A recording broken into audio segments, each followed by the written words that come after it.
Good evening, ladies and gentlemen. Good evening. Thank you for joining us. Please welcome Russell Latino, Vice President of Economic Opportunity.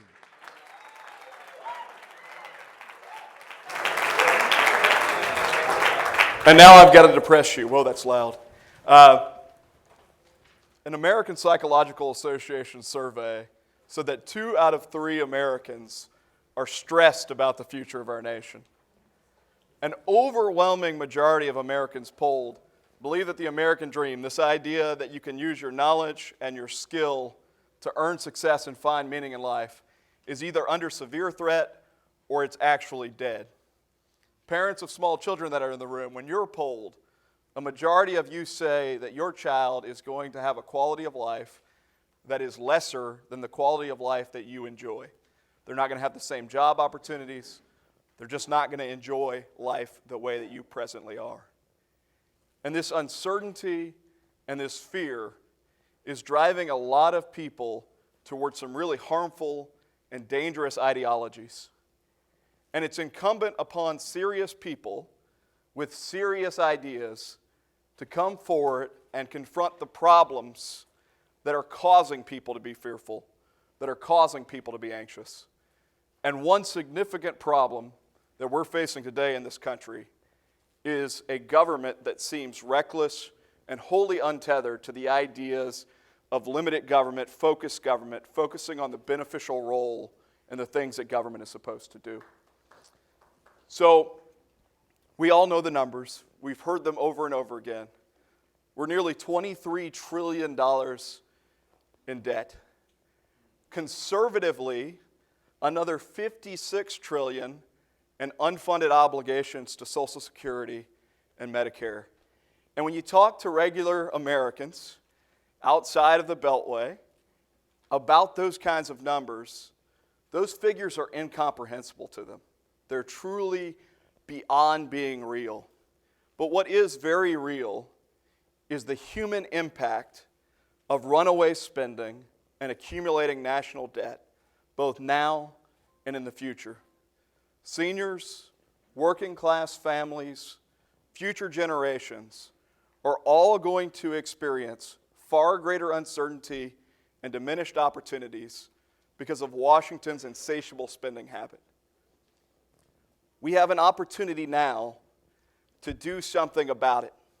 Because for decades in this town, people have talked the talk, they've talked a good game about wanting to rein in spending, but they seldom have walked the walk.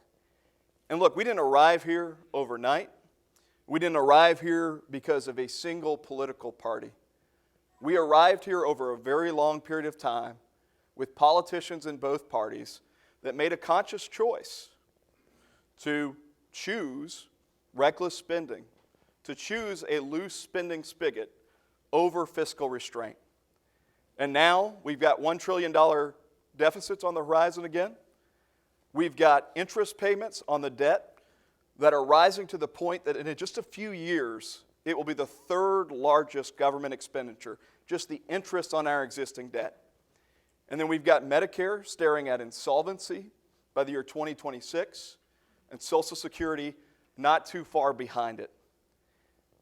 What we're facing right now is that we're running into a brick wall of basic math that has been ignored for a very long time. And now we have to make a conscious choice to make hard decisions to put us back on a path that is sustainable, to secure America's future. Now, if that doesn't make you happy, I don't know what will, but I want to welcome you tonight because I think it's important that we have these kinds of events. Americans for Prosperity is glad that you're here. We're glad to the people that are watching via live stream right now. We are going to do more and more of these kinds of events across the country, in states all over our country, to reconnect people to the danger of accumulating debt and overspending. And it is a clear and present danger. For those of you who are in the room who may not be familiar with Americans for Prosperity, we are the nation's largest grassroots organization that is dedicated to the idea of tearing down barriers so that people can reach their potential. We have chapters across the country, and there is no greater barrier than a sea of debt that threatens our future. I mentioned earlier that we need serious people with serious ideas to tackle these problems. Senator David Perdue is a serious guy with serious ideas, and we're so pleased to have him with us tonight. He is the only Fortune 500 CEO in Congress, so he's done it as a businessman, was the CEO of Reebok and Dollar General stores, and since he's gotten in the U.S. Senate, he has been a steadfast and committed soldier for the idea of budget and spending reform, very recently authoring a resolution that recognized the national debt as our greatest national security threat, and then just last week announcing a really ambitious budget reform package called Fix Funding First. Try saying that 10 times fast. Please join me in welcoming Senator David Perdue.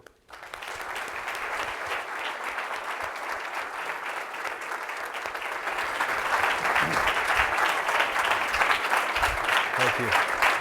Thank you, Russ. So thank you so much for being here, taking time out of your busy schedule. In addition to these lovely people, we've got folks in our state chapters across the country watching us tonight via live stream. You just met with some of our folks from Georgia, but I wanted to recognize that they're here. Is the Georgia team, if you could stand up real quick. So.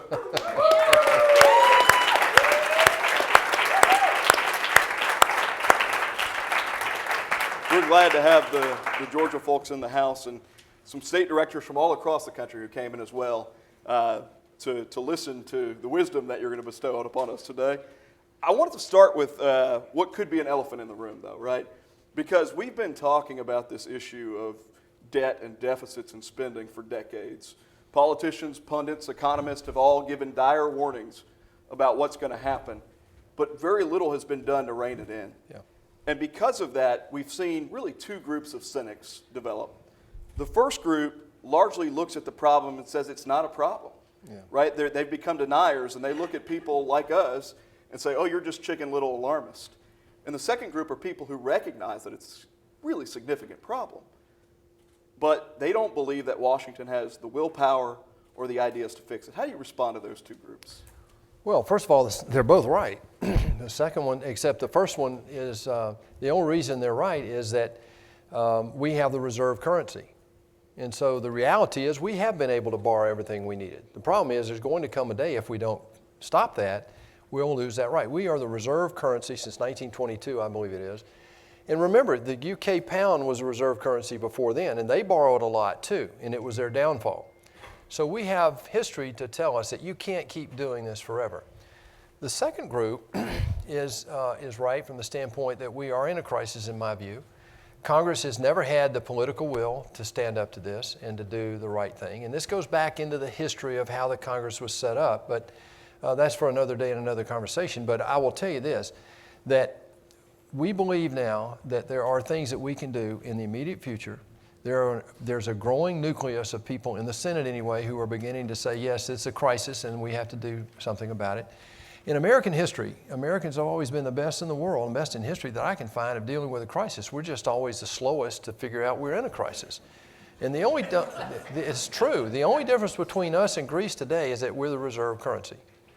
It's a fact. I mean, we'll talk about the debt in more detail later, but the first thing is I think there's a growing awareness around the country. And I think you saw it in presidential politics in 2016. You're going to see it again in 2020. You certainly saw it in my race. I never had any idea that I wanted to be in this business, in politics. After a business career, the debt's what pulled me in here. And there are things that we can do. I'd love to talk about the 4 or 5 areas that we can address to deal with this debt. But first of all, everybody in America has got to realize we have a crisis, and it's right here, right now. So the year I was born, I'll date myself, was 1981. It is the first year that our nation hit $1 trillion in national debt. So it took 205 years from the beginning of the Republic to our first trillion. And in the 37 years since, we've multiplied by 22. Yep. This is going to be a very broad question, but how did we do that? How did we get there? Well, after 22, we became the reserve currency. And so we had a liberalization go on in the 20th century, though. The progressives were really the dominant player in that period of time. There have been 4 political supermajorities, all Democratic. And I agree with the statement you made earlier in the introduction, is that both parties are guilty. There are no innocent parties in Washington, D.C. in terms of the debt. Let's just get that clear. But in fact, we got here because the U.S. became much more liberal in terms of its social safety net, in terms of its economic outlook, in terms of our philanthropy around the world, and our military spending in terms of taking care of security for other folks. In the year 2000, after Bill Clinton, I think we had 2 years of where we actually had a balanced, quote, budget for 2 years during those eight years, partly because of Reaganomics and partly because of the run-up of the dot-com bubble in the 90s. But in 2000, we had $6 trillion of debt. It's about 50% of our total GDP. At the end of Bush's 8 years, we had $10 trillion. And then in 8 years under President Obama, we went to $20 trillion. So in 8 short years, we basically added as much debt as we had in 220 years. We got here because the federal government and politicians have decided that spending is not the worst thing we can do. And that's the problem. We have a situation right now where we know that the liberalization of Social Security in the 60s under the Great Society is what is bankrupting that trust fund today. As you said, it goes to zero by most estimates by 2035. And there are things we can do to solve that and to save Social Security. Medicare actually goes to zero. That trust fund goes to zero in 7 years. We're already subsidizing those trust funds today. So I think we got here because of political schemes where the easiest way to get elected is to give away money. And the number one drive in Washington, D.C. is the drive to get reelected. We talk a lot about the budget process, and we're going to get into that more as we go through the conversation tonight. But I think it would be helpful, particularly for activists in our network that understand that Washington is spending too much money, but sometimes don't necessarily understand the process by which that happens. Because the process is very, very important to ultimately solving the problem. It is. To the point of the legislation that you've introduced.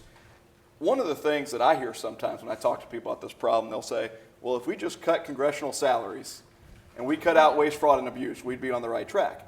We know that's not true. But in talking about the budget process, for some folks, I think it would be helpful to sort of distinguish between the discretionary spending versus the mandatory spending side. Yeah, thank you for that. I mean, first of all, I'm on the budget committee. And when you get into the Senate, they assign you all these committees, and you fight hard to get on a few committees. So I fought hard to get on the budget committee, only to realize that it's the most powerful, it's the least powerful committee in the entire Senate because it doesn't even produce a bill. It produces a resolution. And we're the only country in the world that has a 3-step process. But let me back up and put this in perspective. Let me ask the audience here, how much do you think we spend this year in FY19? Just raise your hand and shout out a number. What do you think the total expenditures of the United States federal government are this year? Just anybody. Ballpark. 700 billion. 700 billion. How much? Anybody else? I heard another number back here is pretty close. How much? $1 trillion. We spend $4.6 trillion, the federal government this year. $4.6 trillion. Now, the fact is that you are paying attention by your mere presence here at an AFP meeting here in D.C. Some of you traveled to be here. You're the ones paying attention. We haven't done a very good job at explaining the math. It's no more, I don't know what $1 trillion is. It's a million, but even I can't tell you what $1 trillion is. But I can tell you what 4.6 looks like. But here's the makeup of 4.6. We spend $1.3 trillion in discretionary spending. That means that's money that we get to debate. This is like your home budget. But we spend $3.3 trillion on mandatory. That means that we don't have a choice in that. We have to spend that no matter what. Well, that's just like your home budget. So your mandatory at home is your mortgage, your car payment, your insurance payment. It's automatically deducted. That's 70% of what we spend, folks. The $1.3 trillion is discretionary. That's a vacation, that's money to go out to dinner, it's entertainment, it's in your home budget. Here, discretionary is made up of basically 3 things. It's defense budget, which this year was about $716 billion. It's VA, we have VA in there, and then all domestic discretionary spending is in the $1.3 trillion. That's what all this machination is about up here. The government shutdowns, I mean, in the last 45 years, since the budget process was put in place, the government has actually been shut down because it wasn't funded 21 times. We'll talk about the budget process in a minute, but right now I want to finish talking about the makeup of this spending because $4.6 trillion is what we spend, and we're borrowing $1 trillion in round numbers today. to make that work, $1 trillion. So imagine if you were borrowing almost 25% of what you spend at home, how long do you think you'd be able to do that? Why does the world allow us to do that? The good faith and credit of the federal government is the only reason I can see, and the fact that we're the reserve currency, and the fact that we're the best of a bad lot, frankly. The only difference between us and Greece is the fact that we're the reserve currency. I come back to that every single time. But realize the mandatory is made up of Social Security, Medicare, and Medicaid, pension and benefits for federal employees, and the interest on the debt. And here's what's so insidious about this. I'm going to show you a chart in just a second. The fastest growing item in our expense sheet of the $4.6 trillion is interest expense. We've had 9 run-ups in the last 2 years in the Fed fund rate, and that added $450 billion of new interest. We're in a government that doesn't have a balance sheet. We're in a government that doesn't have anything, or an expense sheet. It really doesn't have it doesn't have a capital budget. It basically runs everything out of cash flow. But I'm going to show you this chart is a chart of our spending historically and is a projected, I hope you can pick this up at online. The top line, the green line, is total expenditures, and the red dotted line, vertical, going straight up and down, is today, 2019, and we'll spend somewhere around $4.6 trillion next year. So the green line is going. Now that's the next 20 years. You can see what it's done in the last 10 years, and then look to the right and you'll see the next 20 years. It's exploding. Well, why is the green line, the total, exploding? The red line down below, the solid red line, is mandatory expenditures. You can see it. That's exploding. Look at what discretion is doing. Historically, since 2011, we're spending about the same amount of money in discretionary spending as we did in 2009 because of the budget caps and because of sequestration. 2 things that I would do differently, but that has been the effect, is discretionary spending is pretty flat for the last decade or so. But look, it even starts to go up in the out years. But the number one reason we have this debt crisis is not discretionary spending, it's on the mandatory side. And that comes from the liberalization of Medicare and Social Security primarily over the last 50 years. So one thing I failed to mention, we have some questionnaire cards that will get passed out. If you have a question that you want to reserve for the end of the program, if we have time, we'll do some question and answers as well. In talking about the budget process, though, I'll try and summarize the way it's supposed to work, and then you correct me and tell me how it actually works. So the way that it's supposed to work is that agencies are supposed to work with the Office of Management and Budget under the President by submitting requests, and they kind of have a negotiation process for what they'd like for the following fiscal year. The President's supposed to submit a budget proposal to Congress.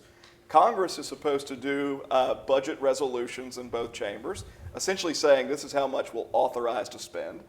And then once they agree on that, the appropriation subcommittees, and there are 12 of them in each chamber, are supposed to come up with specific budgets using that total spend number. The President signs it, everybody's happy. We have a new fiscal year that starts on October 1st. How often has that happened? 4 times in 45 years. That wasn't a setup. I didn't know he was going to ask that question. 4 times in 45 years. The 74 Budget Act was put in place to streamline the budgeting process. Gosh, where do I start on this thing, Russ? First of all, in 1921, well, if you go back all the way, go look at the Constitution. The Constitution in Article 2 never gave the administration any involvement in the spending of money. They were so afraid we'd have a monarch, which is what they were trying to avoid, that they fought that like crazy, and they did not put it in the Article 2 definition and responsibilities of the executive branch. But in Article 1, when it talked about the responsibilities of the legislative branch, it went song and verse, paragraph after paragraph after paragraph, what we want to do. So in 1921, we created basically the Office of Management and Budget and got the executive branch in. How we did that, I don't know, but that's the way we handle it today. So you are right. We laid this all out in that sequence of events. But here's the other thing. In 2015, when I got elected, I came in and we formed a working group about a dozen Republicans and 3 or 4 Democrats, some ex-governors who come from places where this process actually works. And we started an investigation. We said, well, look, we got to change this process. It's only worked 4 times in 44 years.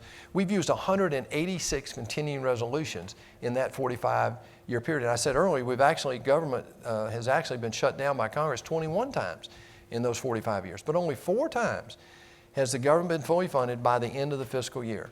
Fiscal year is September 30th today. This is what's supposed to happen in the first year of a new Congress. First of all, the fiscal year starts October 1, as you just said.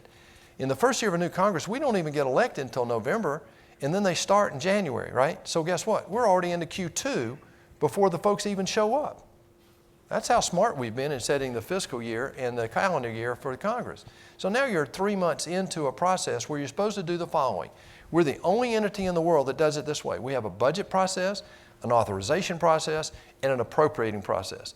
And I'll tell you today, the only one that works is the appropriating process.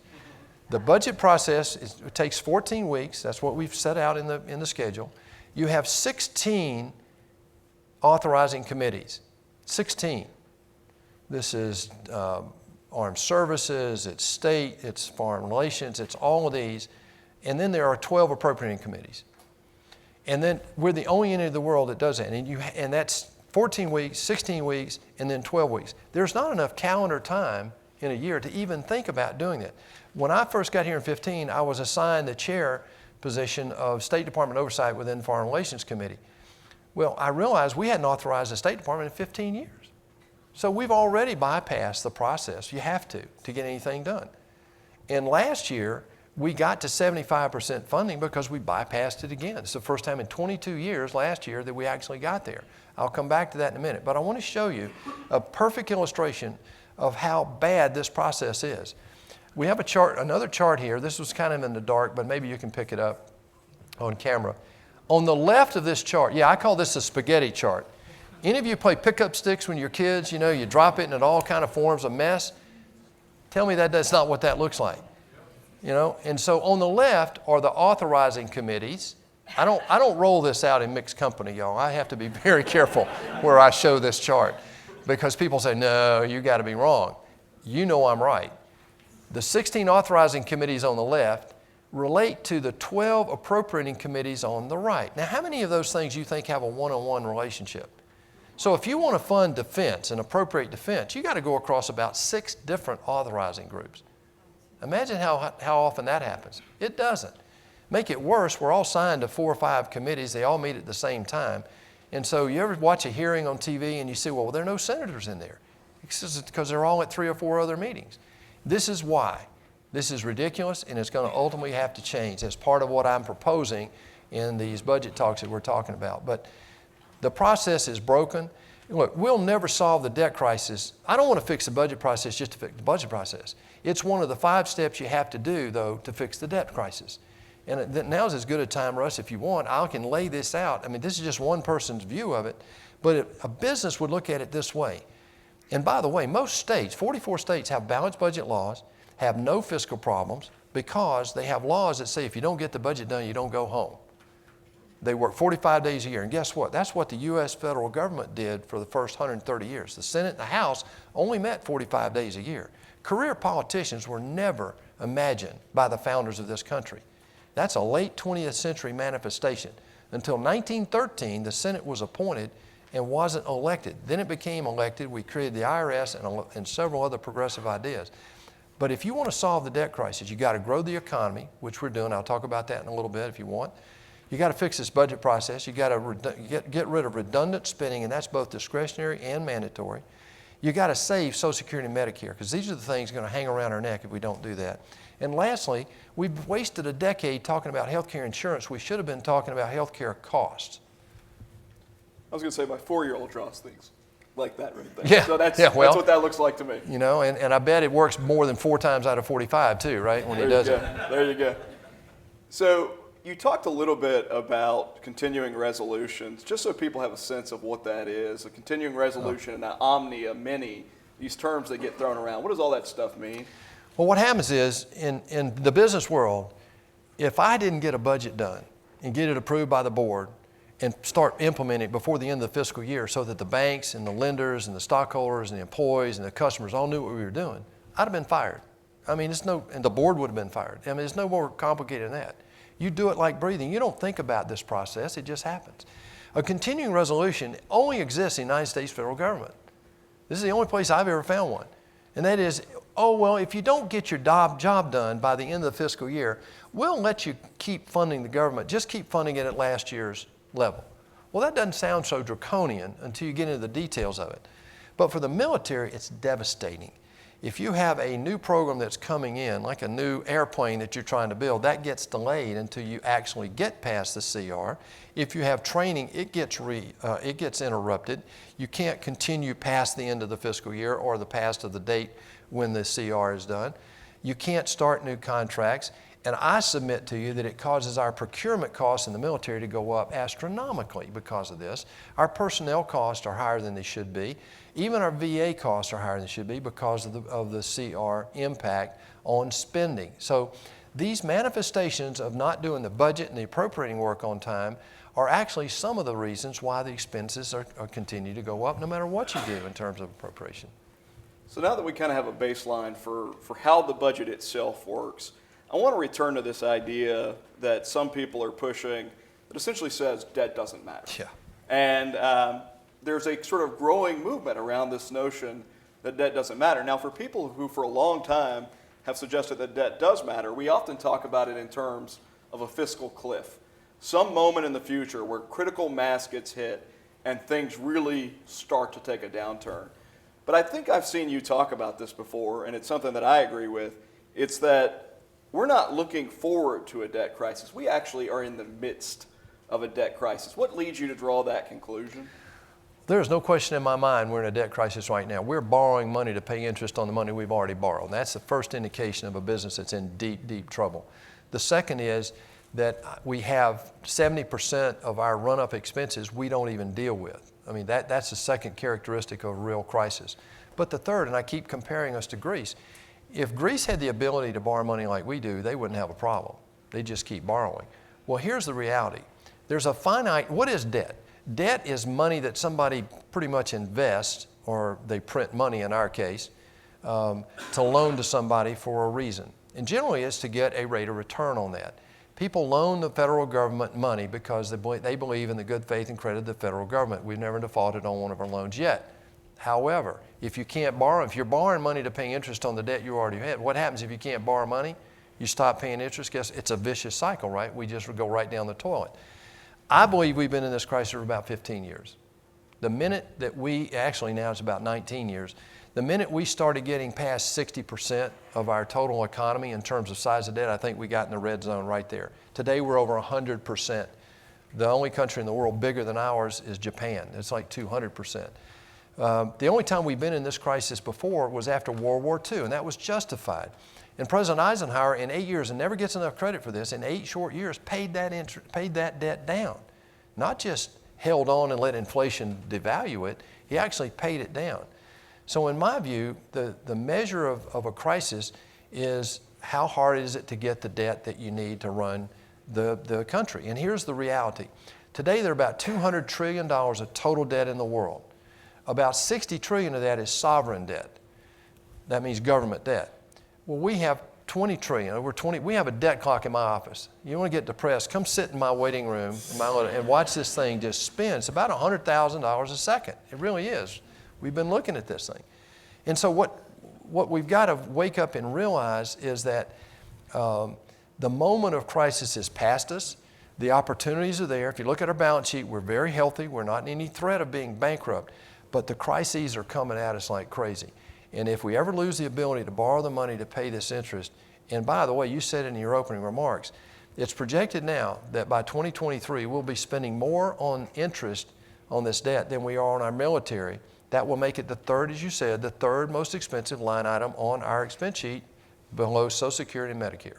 Now, that's not where we want to go. And what people don't realize, or they're not thinking about, is if we're paying all of that interest on debt, it means all the things that people expect government to do get crowded out. So that's not just defense, that's education, that's infrastructure, that's all the things that we think of. Disaster relief. Disaster relief. We just had that. Disaster relief. We fought like crazy for 8 months to get about $19 billion. Every dime of that, folks, was borrowed money. This money we're talking about for defense this year, $750 billion is what the president wants. Every dime of that, by definition, is borrowed money. I mean, we have these military agreements around the world. They're bilateral agreements. It says that If a country's attacked, we will come help them, right? And if we're attacked, they'll come help us. It's a bilateral military agreement, right? South Korea, Japan, Taiwan's a good one. Taiwan, we have an agreement that says if Taiwan's invaded by China, we have to go to Taiwan and help defend Taiwan against China. But to do that, we have to go to China and borrow the money to go to Taiwan, help defend Taiwan against China. Now, that sounds humorous, folks, but read the language. It's the truth. It's exactly where we are. And so how do you define a crisis? That's a pretty good way. Yeah, the crowd effect to me is a particularly powerful point because there are so many things that people do think of as those core functions that literally we're not going to be able to do at the same level. And to your point, if we're borrowing $1 trillion out of a $4 trillion budget, then essentially the entire discretionary budget is borrowed. Absolutely, Russ. That's the math. Yeah, as you said opening, it's just the math. And when you get to the point, well, all we're doing is talking about how to spend borrowed money, I think you got to sit back and say, hey, we're in a crisis. This is a full-blown crisis. It's what pulled me in here. It's why you're here today. So why are we not dealing with it? Why? Here's my theory. This is one person's theory. I've been up here 4.5 years, and God knows I've been wrong on things in my life, but this one I'm pretty sure about. The political structure that we have is probably the best in the history of the world, representative democracy. I believe in it with every fiber of my being. But when the drive to get reelected puts self-interest above national interest, you have a crisis. And that's where we are. I mean, I can't make it any more simple than that. Look at what we'll do over the next year and a half to elect a new president or reelect the one we've got. I mean, we're going to spend billions of dollars. We're going to waste a lot of time, and we will not get a lot of legislating done because you have a split government right now. You have the Democratic House, and you have a Republican president, Republican Senate. And we don't have 60 votes in the Senate. So I don't anticipate we'll get a lot done this next year, except spend money. And so that's the political reality that's behind all of this. We could talk about structural things, the liberalization of the great society of Social Security. We could talk about the run-up of Medicare and the safety net program today. All that is a function of what I'm trying to describe here is a flaw in our overall structure, and I think we have to deal with that. So right now we've got $22 trillion, inching towards $23 trillion in debt. CBO says that by 2048 that's going to be $98 trillion. The numbers are just, if they weren't already staggering, they become more staggering. Give me a sense in your mind what it looks like when countries decide that borrowing or lending us money is too risky. Yeah. Well, first of all, let me try to define how big this is today. You said it before. We have $22 trillion of debt. It's going up about $100,000 a second. Within a decade, we'll add 10, no matter what happens because of Social Security and Medicare. I mean, it's just happening unless we deal with it. But over the next 30 years, just take 30 years, it goes up another $130 trillion because of these future unfunded liabilities we're already committed to. These aren't new commitments. These are commitments we've already made, mostly in Social Security, Medicare, Medicaid, pension benefits for federal employees, and the accrued interest on the debt. So what we have is a situation that's spiraling out of control, and I don't know how to get at it any other way than to start breaking it down into its pieces and start looking for solutions. If you wait until you're in the moment of the crisis, you lose the ability to do with it. So I want to make sure the $130 trillion translates, that's just so big I can't relate to it, but it really translates to be today the liability of each one of us in our household. That liability translates to $1 million. So what the federal government's going to do at the beginning of October 1, new fiscal year, we're going to send all of you two things. We're going to send you your Social Security statement that is totally erroneous, doesn't mean anything. And the second thing we do is we're going to send you a bill, it's like a credit card bill, and it says, you owe all these lenders out here $1 million. That's the math. That's the math. The future, 30 years. A lot of you young people are going to live 30 years. Most of us in the room are going to live 30 years. That's what that means, and that's real. That's not made up. That math is very, very close to being directionally correct. And so I want to make sure we understand how bad that is. And then I think to look at now's the time. How do you change this? By putting pressure on the elected officials to break out of the habit of spending more in order to get votes and to kick the can down the road. Kicking the can down the road has not worked for 40 years. So I appreciate what I think of as being bravery. It's just actually you being truthful in talking about Social Security and Medicare. Because oftentimes when we have these conversations about budget, about debt, about spending, people who don't subscribe to the view that this is dangerous, or perhaps ignore the view that our current trajectory is dangerous, are very quick to say, you guys just don't care about seniors. When in reality, addressing it is a sign that we care about seniors. Well, I wonder if you might comment on that a little I will, thank you. And, this goes back to the messaging. The Democrats have labeled the Republicans as the people who want to cut Aunt Susie's Social Security. Republicans try to brand the Democrats as the one that want to raise your taxes. Well, the reality is Social Security can be saved. Notice the word I'm using is saved, not cut, saved. We're funding it right now. It's already in a deficit, and the trust fund goes to zero. What happens when the trust fund goes to zero? The revenue from withholding is only about 65% of the total liability each year. So if the federal government didn't come out of its regular operating accounts with the other 35%, everybody's Social Security would automatically get cut by 30%, 35%. That's not Republicans doing, that's just the math. And so what we've got is a situation where we've known since the 80s this thing was going to be bankrupt, and they even predicted the year pretty accurately. Well, here we are. Well, in 16 years, you've got time to fix that. There are things you can do. You can change the age requirement, you can put means testing in, change the benefit, you can change the withhold. There are a number of things you can do.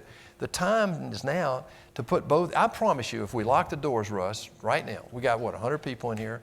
I promise you in the next 30 minutes, we could all agree. We could find a solution that we could all live with. We might not like it, but we could live with it and would protect Social Security in perpetuity. Nobody wants to cut Social Security. Nobody's going to cut Social Security.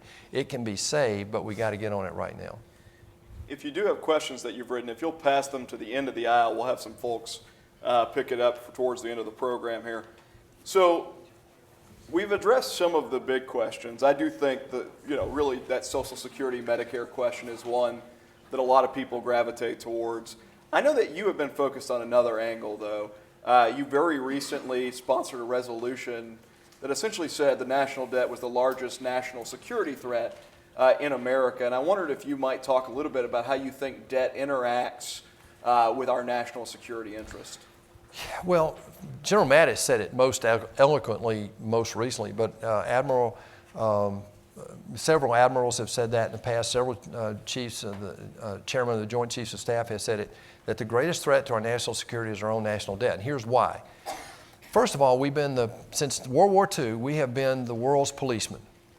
We wanted the rest of the world to develop, so we kind of shouldered the load in the 60s, 70s, 80s, and 90s.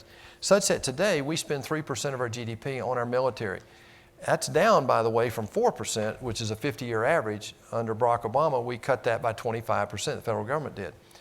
Well, Europe spends less than 1%. Now they've agreed under President Trump to come in and double that over the next few years, and that should help us somewhat. But the problem is, if you have to borrow money, if every dime you spend on your military is borrowed money, what does that say to your adversaries if you have one? What does that say to China right now today? They're not borrowing money to invest in their military. They're producing it, just like we did for the last 60, 70 years. It's just that now we're not. And so I believe we're artificially living above our standard of living is some 20 to 30% above what we're earning in America, and we're borrowing about 25 to 30% of what we're spending each year. You can't do that at home. No business can do that. The federal government can't do that either. We're 5% of the world's population. We consume over, a third? We have a third of the total sovereign debt with 5% of the population. That can't continue. 5% of the world's population, 30% of the world's sovereign debt. Yep. That's incredible. So, last elephant in the room, and then we'll get to what solutions look like. We will frequently hear people say, okay, that's fine, I'm with you. We're spending too much money. There's too much debt accumulating. It's a significant problem. But didn't you just support the tax cuts and jobs? Yeah, I did. What's your response to those folks that suggest that tax cuts are to blame for the current fiscal situation? This is what's wrong with the media in Washington. This is why President Trump is President Trump, because he railed about this in 16. I've been railing about it since 13 and 14. Let me tell you how bad this is. The media gets part of it right and the Democrats get part of it right, but there are three parts to this. The first part is the tax bill costs $1.7 trillion. That's fairly accurate. That ain't the end of the story. The CBO says it cost about $1.7 trillion. But they also said, well, but if you grow the economy 0.4 of 1%, less than 0.5%, okay, you more than pay for that, over and above the baseline, which was the Barack Obama average of somewhere around 1.9%. We're doing much more than that now. It also said that if you grow the economy 1 percentage point more than the average, that you would produce about $3 trillion of additional revenue over a decade. That's what we're doing. We're doing more than that right now. So that tax bill, along with regulations, along with energy, and along with the Dodd-Frank bill that we passed in a bipartisan manner last year, has given us the ability to lower the debt curve by $3 trillion over the next decade. Even with that, though, that's one of the 5 things. You got to grow the economy. We're doing that right now. So, but that only takes, that's about 1/3 of the problem.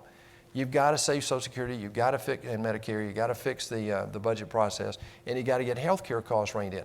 Those can all be done. We've gotten close to health care. I hope that if we get a second-term president in 2021, and frankly, it's the biggest reason I'm going to give a partisan comment here. The last second-term president didn't take it up. I believe the solution to Social Security and Medicare is going to take a second-term president, frankly. And that, to me, is where I think optimism in America will grow again, and you'll see the rest of the world will just sort of settle down with regard to this debt issue. So we've talked a lot tonight about the problem. We've addressed on a surface level some of the ways that we might start to address the problem. I wanted to give you an opportunity to talk about specifically how to fix the budget process as the opening salvo to ultimately addressing how we rein in discretionary spending, how we look at mandatory spending reforms. And I know that you've just rolled out a package of ideas that are ambitious, that I think are part of a good conversation. We see other people sort of doing the same thing, so lots of ideas coming at once, which is exciting. Give us a sense of what fixed funding first looks like. Well, you say it a lot better. Which is actually very difficult to say. You say that a lot better than I do. No, I'm from Georgia, and that's a hard thing for me to say. Fix funding first. I have to slow down to get it out there, but I think you have to have a base to stand on. Let me ask you a question. If the bank's called you and you're in default of your car payment and you're having trouble making ends meet, we've all kind of been there, you know. And I think it's the part some people in Washington forget, is that getting from payday to payday was it was our mission statement at Dollar General, helping our customers get from payday to payday. But here's the reality. What happens if all of a sudden you have a problem making that payment, okay? Well, what do? You go fix it, because you're looking at your entire budget. You're looking at your discretionary expenses, the things that you have decisions to make about where you go to dinner or go to a movie or go to the ball game or something. But your car payment, your mortgage payment, and all that's pretty well fixed unless you change it. Well, if you start defaulting, you change those things. Well, here's the reality. The only thing since 1921, the only thing we've dealt with is the discretionary part. We might not go out to eat as much. We might not go to that movie or whatever. That is a rounding error. Look at the line here on the bottom. That's discretionary. Look at the red line. That's mandatory. Now, if you're going to fix the problem, what do you got to do? You got to go. So our budget our proposal does several things. It breaks it into 3 components. Let's fix the funding process right now. Then let's include all expenses in the budget, $4.6 trillion. Include it all in the process. And then lastly, fix this budget thing over here, this chopsticks, dropsticks, whatever it is, problem over there with the budget realignment. Those are 3 ambitious, any one of them is ambitious. The first one is the only one this bill encompasses it right now, though, and it does a few things. It makes the budget a law. If it's just a resolution, nobody pays any attention to it. The appropriators ignore it, it doesn't matter. The second thing is I think you have to change the fiscal year to December 31. So give that first Congress an opportunity to be on time. The third is go to biannual budgeting. Many states do this right now. We did it last year. The year before last, we agreed on what a budget top line would be. And then in 2018, we started appropriating earlier. And because we worked in August, go figure that, we stayed here and worked on the budget in August and went from 12% funding to 75%. First time in 22 years we'd at least got that far. And then the last and most important thing is that we built the appropriating process into buckets. Instead of having 12 bills, we said, let's do 4. They call them mini buses or tranches. I don't care what you call it, but that's what business does. And then have a due date. And if you don't get that piece done by a certain date, nobody goes home until we get it done. Now, guess what? That works in 44 states. That's a best practice. So if you were the board of directors and I was a CEO, you'd be telling me to do that. That's easy to do. We set the dates around these breaks when we have a work week to go home and work. Well, if you don't get that piece of the budget done by that date, nobody goes home. You stay here and get it done. Work on the weekends or whatever until it gets done. Then at the end of the year, if you don't have the whole thing done, and by the way, we set this up like businesses do, so you get the budget and the preparation done by September 30th. The fiscal year is 12/31, so that gives you a quarter to do oversight and to plan, something we don't do. And then the last thing I would do in this bill is that we set up the budget committee to be a long-range planning committee. Every business does it, every home does it if they do it correctly, and we should be doing it here too. So we've got several questions that have come in. But before I ask any of these questions, you came from a completely different world. You came from a business world. You were a CEO. You were probably used to things happening much quicker and more efficiently than what you see here. Do you have faith that we can solve this problem? Absolutely, 100%. I've never been more confident about the United States of America than I am right now, and here's why. I've had a chance to look at the balance sheet. I've looked at the assets. I've looked at the liabilities. This isn't anything that most companies haven't had to deal with. We can deal with this. The political wherewithal, once we get in a crisis, both sides get together. Look at what we did on Dodd-Frank. Dodd-Frank is a bill that I wanted to repeal the entirety of Dodd-Frank. I want CFPB to go away, or at least come under the auspices of the appropriators in Congress. We have no oversight over CFPB. Dodd-Frank had cost us 17,000 small banks. Since Dodd-Frank was signed, 17,000 banks have gone out of business. And oh, by the way, by repealing the most onerous parts on small community banks, we freed up $2 trillion to come back in the economy. That's part of the $6 trillion that the president's agenda has freed up or will free up to come back in the economy. That's what's stimulating all this growth right now. So do you have about 18 hours to answer questions? I'd love to be here and do that. This is a privilege to get into this much detail. This topic deserves this much detail, Russ. It's a complicated topic.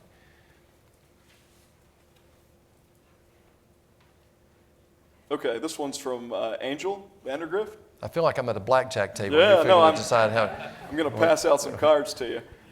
Due to overspending in D.C. and debt rising, do you believe the United States is on its way to another global financial crisis or depression? Oh, I think we're in a crisis right now by my definition. So we're not headed for anything. We're already in it. We committed that back, I believe, in 1965, probably even before that in 1921 with some of the laws and things that we did. But certainly in the last 30 years, the irresponsibility of not funding the government on time and then not dealing with this debt in the last 17 to 18 years in a way that is responsible. I believe the wherewithal is here to deal with this, but we have to carve it up into its components and solve each one of these independently. So this is a spin on my fraud, waste, and abuse comment earlier. I mentioned that a lot of people think if we just cut out fraud, waste, and abuse, we'd be on the right track. But this is a fraud, waste, and abuse question that's specific to Social Security, Medicare, and Medicaid. Are there substantive things that can be done to reform that program to make sure that people who are legitimately in need are the ones that benefit? Absolutely. There's no question. Certainly in the last decade, we've seen a rise in abuse. It's not enough to solve a $1 trillion a year problem, and that's what we have. Of the $4.6 trillion, it's $1 trillion that we're short. It's a little bit less than that this year. It'll be a little bit more than that going forward. Certainly, by getting in and looking at the accountability. Regulations is another part of that, by the way. When President Trump got elected, he said, for every rule you put in, you got to take 2 out. I think the number now is 22 or so to 1 of rules taken out versus put in. But it's more importantly, which ones did you take out? By freeing up capital and putting more confidence in the system, we freed up, as I said, $6 trillion of real capital coming back into the economy.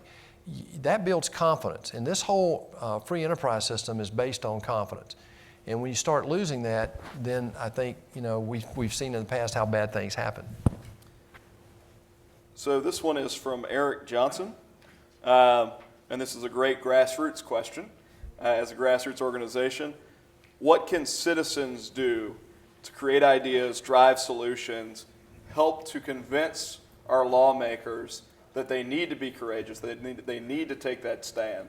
In your minds, working with your colleagues, how can the folks that are listening at home, the folks in the room, do something to put this issue at the forefront? Well, this is controversial, but I believe it with all my heart because I've studied the history. The founders never, ever saw the rise of the career politician. They just didn't see it. It was a part-time gig for 130 years. I firmly believe in term limits. I put a bill in 2015. It'll never see the light of day up here because most people in this business who are elected don't believe in term limits. They say, well, you have term limits. They're called elections, and that's just not true.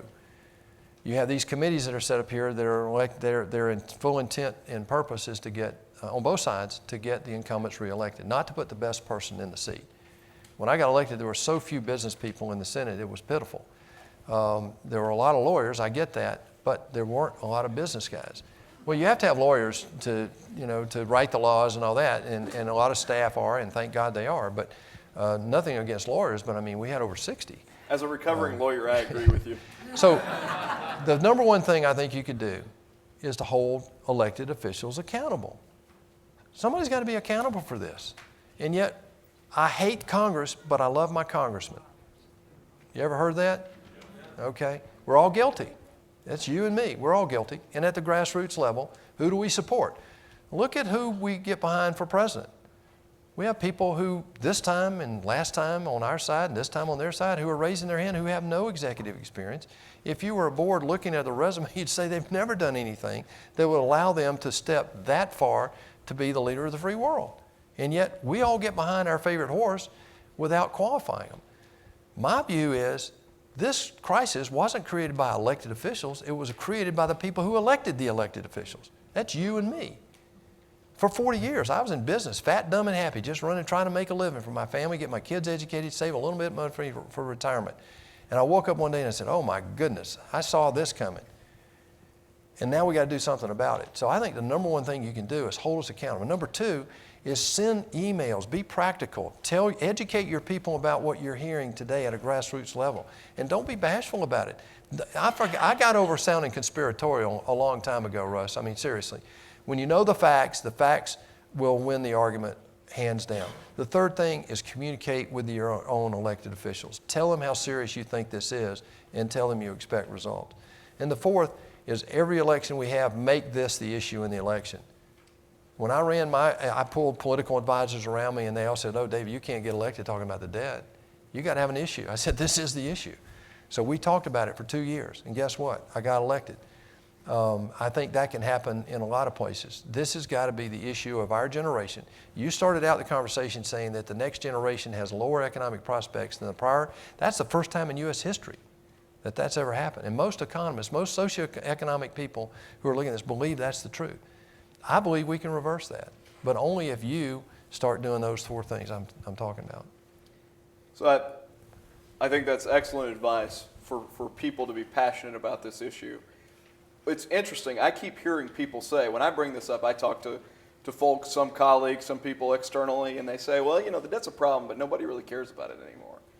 But the minute that you start to talk to just random people on the street, you find out that a lot of people still care about this issue. A lot of people are passionate.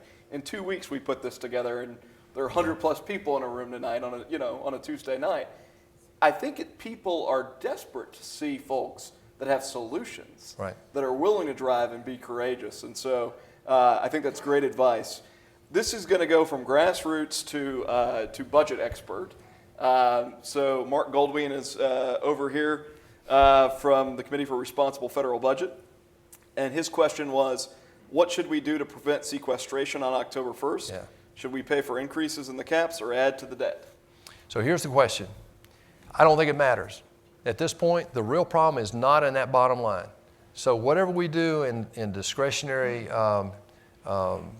domestic spending or whatever we do in domestic military spending to get past this sequestration, the blue line down there is a rounding error compared to the red line that I'm talking about, trying to get everybody to focus on. If we would have as much conversation about how to save Social Security and Medicare as we will over the incremental amount that we're going to spend there, we would not be having this meeting because we would have already solved the problem. Doesn't mean that we need to be irresponsible, because I think that and by the way, under President Trump, we have the first audit of the DOD in U.S. history. Now listen to this. In '91, Congress passed a law that required a president to get an audit done in the DOD. In a budget committee, I'm in there and one of the inspector generals, and I said, why don't we have a budget? This is in a hearing. He said, oh, sir, we can't have a budget. We're too large. We're too complex. I said, wait a minute. You're only a little bit bigger than Walmart. Can you imagine Walmart not doing an SEC filing or not doing their IRS paperwork? Can you imagine that? No. So guess what? I told President Trump when he gets elected, well, yeah, we're going to have an audit. 1 year to the day almost, we have the first audit. Then I asked the guy, I said, okay, that's an audit. When are we going to get a clean audit? He said, oh, sir, I knew you were going to ask that question. We've been working really hard. If we continue to get funded, we can give you a clean audit in 6 years. So, yeah, no, we're going to do better than that. I can trust you that we'll do better than that. But the point is, we have an audit on the third largest line item. We don't know, we don't have any oversight and control in the top 2 line items, and that's Social Security and Medicare trust fund deficits that we're trying to take care of. so I know we're up against a hard stop. I'll finish with the hardest question of the night. You a bulldog or a yellow jacket? I'm a yellow jacket, but I've learned how to say go dog. So, I mean, that tells you where I'm in this life. So, Russ, this is so good. I got to tell you this. I don't know any other organization other than AFP that is shining the light on the most critical priorities. And this is what this is about. One of the frustrations I have in Congress is that in the Senate, we don't always deal with the priority. And that's what this community does. And who is this community? It's America. I mean, the leaders get a lot of grief sometimes about stepping out. Well, thank God they are. But this group is made up of people just like you all over the country. I've been blessed in the last 4.5 years to travel all over the country and to talk to people just like you. They see these priorities. It's sometimes the elected officials up here trying to get reelected that don't sometimes get it. So thank you guys for shining a light on this critical issue tonight. Would you all join me in thanking Senator David Perdue? That was great, Russ. Thank you. Thank you for that.